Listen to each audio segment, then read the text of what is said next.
बातमीकडे वळूयात. गेल्या काही महिन्यांपासून नाम फाउंडेशनच्या माध्यमातून नाना पाटेकर आणि मकरंद अनासपुरे दुष्काळग्रस्त मराठवाड्यात सातत्यानं काम करतात. याचाच भाग म्हणून औरंगाबादमधली आणखी 3 गावं त्यांनी दत्तक घेतली. मात्र या कार्यक्रमाच्या वेळी मकरंद अनासपुरे आणि नाना पाटेकर यांनी स्थानिक आमदारांची शाळा घेतली.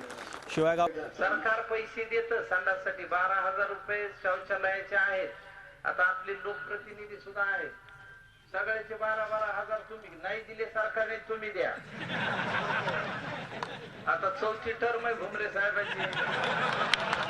म्हणले यंदा चांगलं काम करतो. आम्हाला आता म्हणी घरी म्हणलं चला आता म्हणलं आता साहेब बोलते.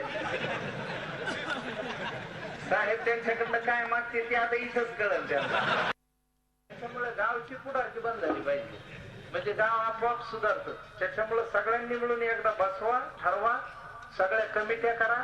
आमच्या शुभाताईचं मार्गदर्शन तुम्हाला आहे ते शुभाताई सांगतील आमच्या वतीनं. सगळ्यांनी कमिट्या करून त्या कमिटीने काम पारच पाडायचं आणि डेडलाईन ठरवायची. एवढ्या दिवसात एवढं काम झालं पाहिजे. आता आधी तर बाबळीचं घ्यावं, बाबळीच्या सावलीत बसू देऊ नका कोणाला. सुधारत नाही काही नाही, सगळ्या येड्या बाबळी काढून टाका. आधी उमरे 4थी टर्म, आता 4थ्या टर्मला तरी सुद्धा काहीतरी चांगलं व्हायला पाहिजे.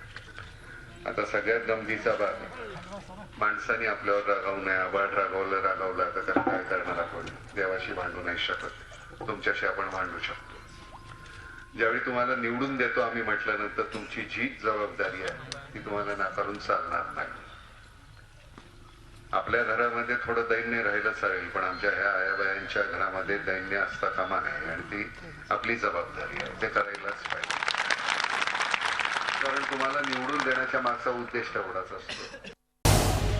झी 24 तास रहा एक पाऊल पुढे.